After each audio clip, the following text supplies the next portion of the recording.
नमस्कार ज्योतिष किचन ओडिया को आपण मानक अनेक अनेक स्वागत। ए थंबनेल रु आपण माने जानि पाथिबे जे आज रेसिपी केउ रेसिपी एते एठी मु जन्नी आधा किलो नै येछि एथिरे मु दुईटी आगु ऐड करनै छि एवं बेसर आमे एथिरे जे देबा एथिरे मु सोरिष एवं जीरा रसुण सुखला लंका को नै मु एथिरे गोटे पेस्ट प्रस्तुत करनबा।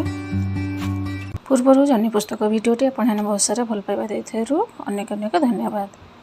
जदि मो चैनल अछंती तेबे मो चैनल को सब्सक्राइब करनियंतु पाखे थी बेल आइकन प्रेस करूँ जद्वारा सब नोटिफिकेशन आपण पाखे पहुँची एवं जदि आज रेसिपी भल लगे तेज लाइक कमेंट शेयर निश्चय करेंगे।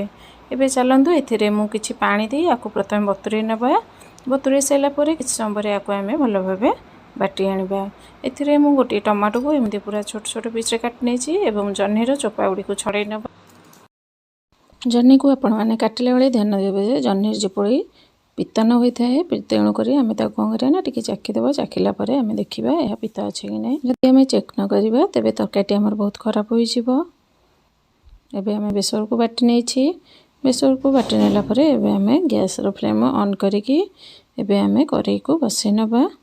कड़ाई रे आम 2 चामच तेल देदबा 2 चामच तेल देला आम टे गरम होगापी छाड़ी नवा। एबे हमर तेलटी गरम हो गला तेल गरम होगापर ए सोरिष पकई नहीं कि सुखला लंका को पकई आम या भल भाव फुटेदबा। फुटीगलापर एबे आम ए काटी रखि जो आम जह्नी आलू को काटी रखीचे ताको एथिरे आम पकईदेवा। पकईकी आम या भल भाव टिके भाजी नेबा।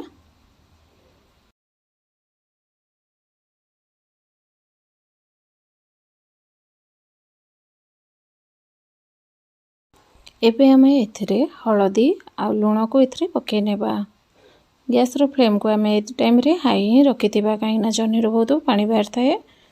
तो एठी मु किछि काश्मीरी लंका गुंड मध्य पकई देउछि जद्वारा कि भल कलर आसताए।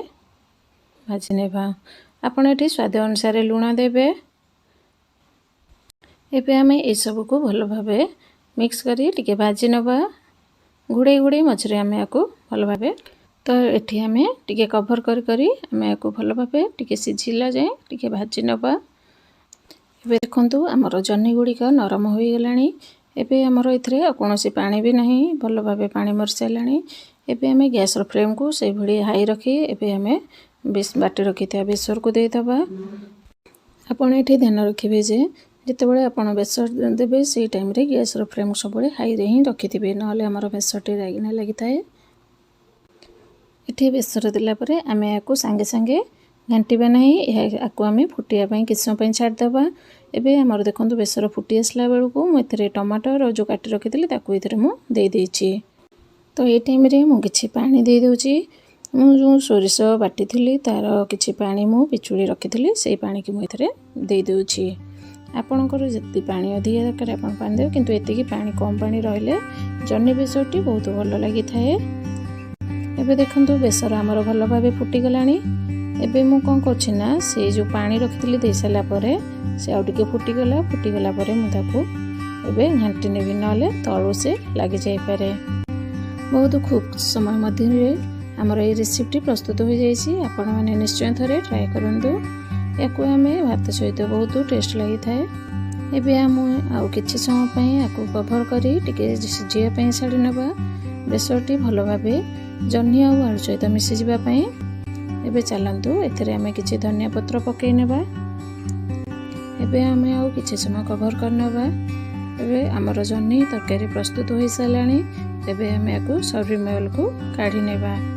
आज रेसिपी जदि भल लागिथिबो निश्चय कमेंट माध्यम रे जणाइबे। वीडियोटी को शेष पर्यंत देखिथारु बहुत सारा धन्यवाद। आज वीडियोटी जदि आपण मानक भल लगी तेज लाइक कमेंट शेयर निश्चय करेंगे। आपण मानकर आगू क्यों सब वीडियो दरकार आपण निश्चय मतामत जणाइबे। तेबे रहूची पुणी देखा नेक्स्ट रेसिपी सहित। नमस्कार।